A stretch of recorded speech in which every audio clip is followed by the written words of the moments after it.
Saintliness. Question.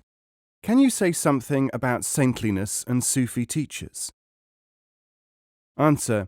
The people who are most anxious about finding, following, refuting, or dealing in some way with Sufi teachers tend to be those least able to identify or locate them. This is because the searchers are usually looking for obsessionals, people who cannot help behaving in a way which announces 24 hours a day, "I am a spiritual man." Those who lead ordinary lives or who lack the trappings are invisible to the anxious. But the reverse of this opinion is more likely to be the case. Those who signal by manner, impedimenta, and otherwise that they are to be regarded as authorities are, in fact, usually the superficialists. The saintly appearance is one of three things in all branches of esoteric activity, Sufism included. 1. Imitation by superficialists.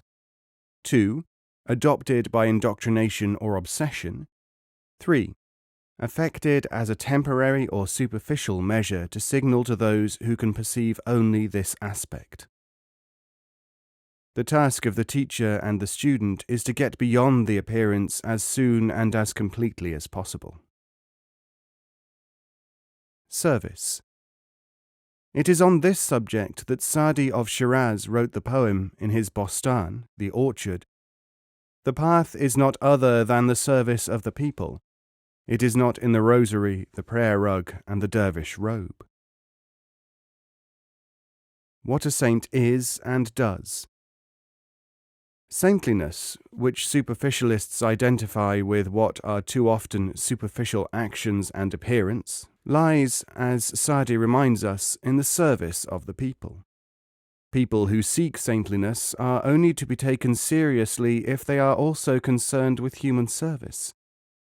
Saintship, being a saint, as Dr. A. Afifi rightly remarks, according to Sufi law, does not mean holiness or piety, although any such characteristics may accidentally be found in a saint.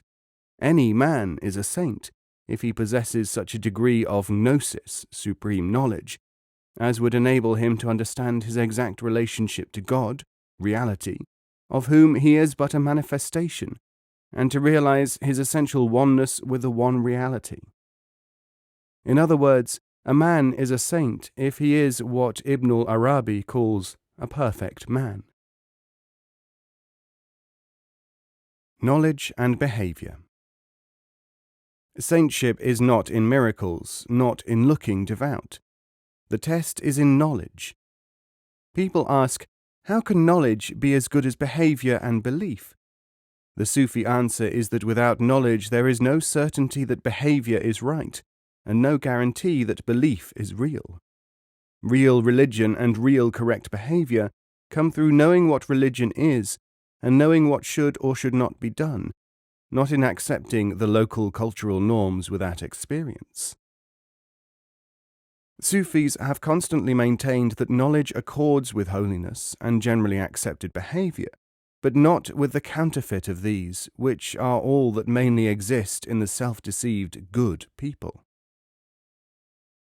Saintliness, if by this we mean appearances, including supposed wonders or the effect which someone has on other people who conclude on this basis that he is a saint, is entirely subjective and cannot be called saintliness at all in the Sufi sense. A dog has precedence.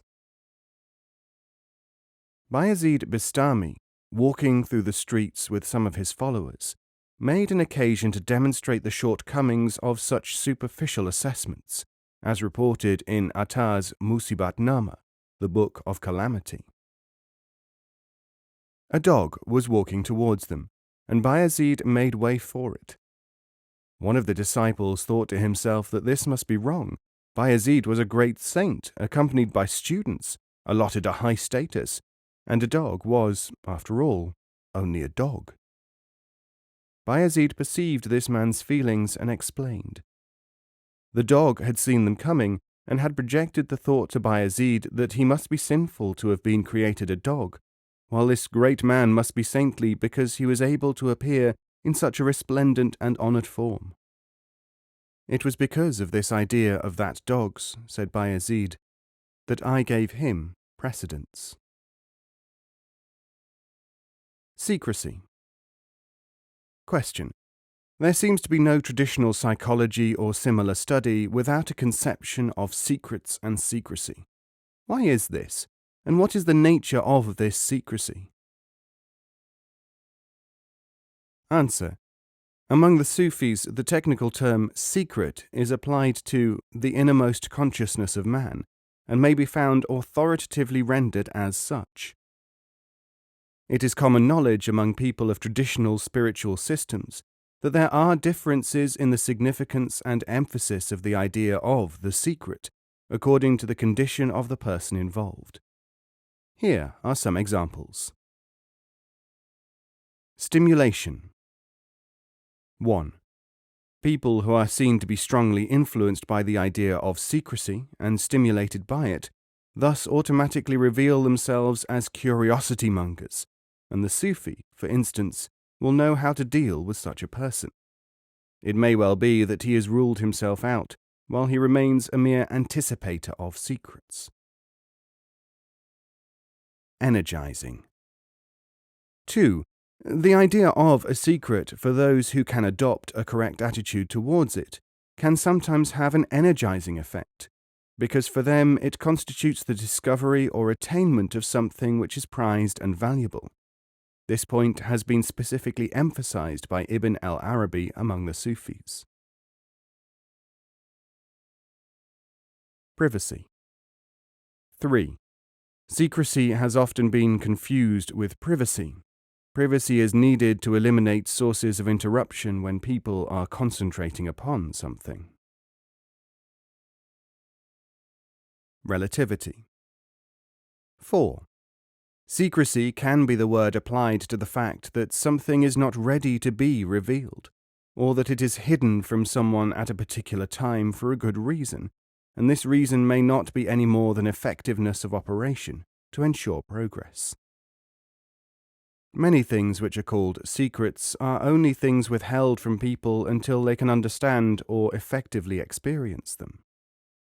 To clamour for secrets, or to do the equivalent, to want them unknowingly, is a characteristic of man, strongly marked in almost all undertakings and stages of maturity, by no means confined to esoteric areas.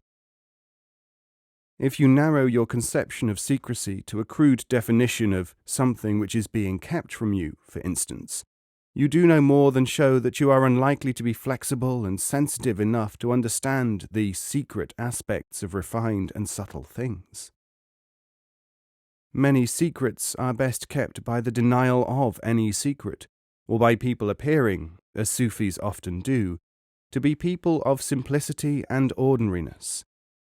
The advantage of this to the Sufi is that it relieves him of the need to avoid or combat secret seekers. They regard him as superficial or ordinary. Penetration of meaning. One secret of the Sufis is their method of making people aware of truths contained in experiences and also in literature, which are denied these people by the barriers which habit or subjective emotions raise. Sa'di says in his Bostan, "The door of illumination is open to those for whom other doors are closed." These doors are often those of intellectuality, of believing that one's own ideas will open doors, and doors to purely scholastic or merely systematic approaches, without the insight which enables one to clear the mind of rubbish. The secret of the secret. The Sufi Paradox, the secret of Sufism is that it has no secret at all, means that what is secret and hidden to those who are not realized Sufis becomes understood and experienced to the Sufi, and therefore ceases to be termed a secret at all. The word sir, generally translated as secret, stands in accepted Sufi terminology for the innermost consciousness, so that if the innermost consciousness is not known to its possessor, it remains for him secret. And on the verbal level, where by definition consciousness cannot be experienced, only referred to, it remains for that reason secret, hidden. One of the abilities of Sufis is that they can see through the outward show and self-deception of others, and are thus able to teach these prisoners of the secondary self to attain to the real, secret, innermost consciousness within. The Turkish Maiden. Yusuf al-Razi illustrated this capacity to read minds, and also how others lack this and judge by appearances, in his famous story found in Attar's Recital of the Friends. It is related that Hiri was once asked to look after a Turkish maiden by a Persian merchant who was going on a journey. Hiri became infatuated with this girl and decided that he must seek out his teacher, Abu Hafs the blacksmith. Abu Hafs told him to travel to Rai, there to obtain the advice of the great Sufi Yusuf al-Razi. When he arrived in Rai and asked people there where the sage's dwelling was, they told him to avoid such a heretic and free thinker, and so he went back to Nishapur. Reporting to Abu Hafs, he was told to ignore the people's opinions of al-Razi and seek him out again. In spite of the almost unanimous urgings of the people of Rai, he made his way to where al-Razi sat. There he found the ancient accompanied by a beautiful youth who was giving him a wine cup. Scandalized, Hiri demanded an explanation of how such a reverend contemplative could behave in such a manner. But al-Razi explained that the youth was his son, and the wine cup contained only water, and had been abandoned by someone else.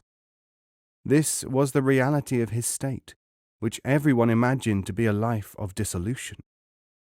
But Hiri now wanted to know why the Sufi behaved in such a manner that people interpreted it as heretical. Al-Razi said, "I do these things so that people may not burden me with Turkish maidens."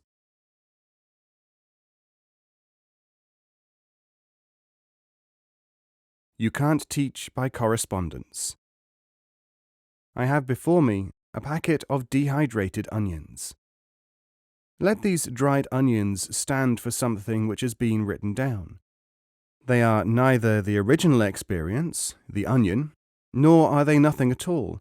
They possess a virtuality. Add hot water, and this is absorbed by your dried material.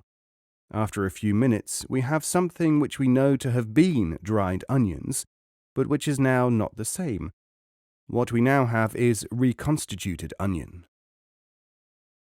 We do not have whole onions, it is true. Neither do we have fresh onions.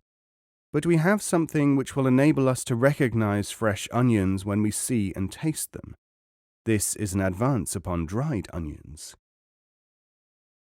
The original experience was fresh onions. The water was the addition made by the right circumstances of study. The result is edible, and this is a suitable substitute for fresh onions. It contains some nutrition, too. Those who say, you cannot make anything out of dried onions, the equivalent of you cannot get anything from a book, are wrong.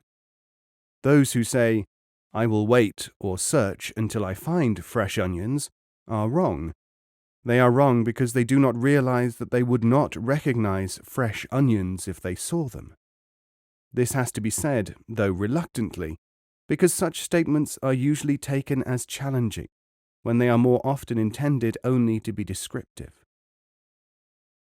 Let us therefore postulate the statement, you can get something from a book. That something may be so important as to lead you to the recognition of the real thing. It is therefore in many cases all important. Ingredients. But why should people imagine that there is nothing in a book of the same order as fresh experience? Simply because they do not know that specific circumstances, such as water added to the onion shreds, are needed before they can get anything. It is the Sufic purpose to help towards the provision of the water as well as the dried onion, so that in due time fresh onions may be presented. Humility. One of the real reasons for the attempted inculcation of a really humble attitude towards life and learning in traditional teaching techniques is to try to enable people to adopt a point of view which will allow them to approach onions through whatever condition of onion is available. Of course, such teachings in inept hands rapidly turn into moralistic ones. Instead of saying the above, people cast around for a logical prop to teach patience and humility. They soon find it. Humility is good for society. It makes people good, pure, and so on. This, however, is the social level, not the metaphysical one. If you are humble, it may help you in ordinary life. If you are not, you will get nowhere in higher things. If people cannot adopt a humble attitude towards something which they are being invited to study, they are not able to study it at all. Therefore, there is no use, as is frequently supposed, when people ask, "Why should I obey something which I do not know?" The question is invalid because whoever is at that stage cannot obey or disobey. He can only remain a fairly querulous inquirer. He is not master of the option, so there is neither any validity in the question nor any need for an answer, other than a description of his state. The hope lies in the possibility that he may recognize his condition through a description of it, and adjust his attitude accordingly. People, however, more often than not adopt secondary indications as primary, and Sufi teachers have to take into account this tendency. Sometimes they provide deliberately contrived shocks to display the limited nature of the would-be student's thinking, to help him or her to gain a deeper understanding of themselves, and hence to liberate a wider perspective, enabling them to learn. Such a shock is contained in the tale told by Bayezid Bistami. Idolatry. A man, he recounted, met him on the road and asked where he was going. Bayezid told him that as he had 200 dinars, he was going on the pilgrimage to Mecca. The man said, "Circumambulate me 7 times, and let that be your pilgrimage, for I have dependents." So, continued Bayezid, he did what the man asked, and returned to his own house. More often than not, such an adjustment, because it involves admitting that previous thinking patterns are inadequate, is not sufficiently welcome to him. He seeks something which will bolster the desire to feel that he is significant. He very easily finds such a creed, individual or institution, because almost all of the current ones specialize, whether they know it or not, in judicious flattery. Even if flattery is alternated with disapproval, it remains flattery. This is one reason why it is so important to understand one's personal motivation. An important aspect of this theme, of the value of intermediary materials as catalytic elements, is to note that there is a form of learning by direct and provoked perception. This is distinct from learning through rote methods or by selective study, where that study is planned by the student or by someone else who does not have a full perception of the student's needs. Appearance and function. We speak here of function, not appearance. There is an interesting parallel in an event which I remember from a time when some literalists were questioning Sidi Abu Yusuf on Sufi teachers. His answer shows both their mentality and how it fails to accord with reality. The questions covered the claims, made by or on behalf of Sufi exponents, to be supreme chief of the Sufis. Abu Yusuf said, "This is a metaphor only and does not imply any rivalry. It does not encompass, either, any idea of hierarchy and formal organization. Furthermore, it does not mean that each claims or has claimed for him to be chief of all the Sufis. It only means that, for those who are following their instructions, Sufi teachers must be regarded as the chief and only source of wisdom. This role is no greater than that of any teacher, whose pupils must maintain their concentration and learning ability by not dividing their attention to other subjects, such as, in this case, a hierarchy of teachers. The real chiefs of the Sufis exist and operate in a generally non-perceived realm, and are never known in their higher functions, though these personages may present themselves as mere Sufi masters from time to time, as they may assume any other guise to carry on their functions.